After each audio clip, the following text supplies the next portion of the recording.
Maşallah.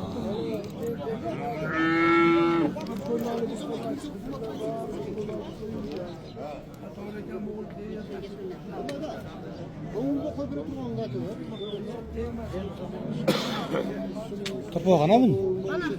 Ne oldu lan? Topu kaç?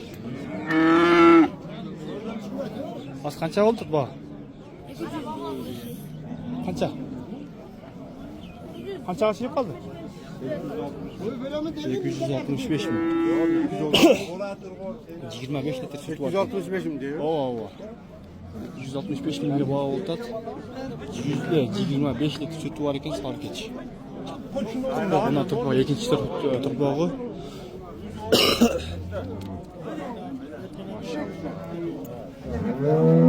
265 milyon somuğuz alır.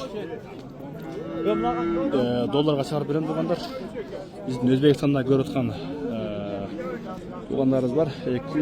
265 mingde bölüyoruz.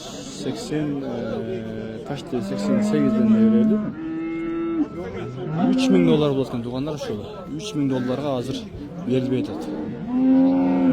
3000 dolarga uşul bu iş verilbey atat. 25 litre sütü var.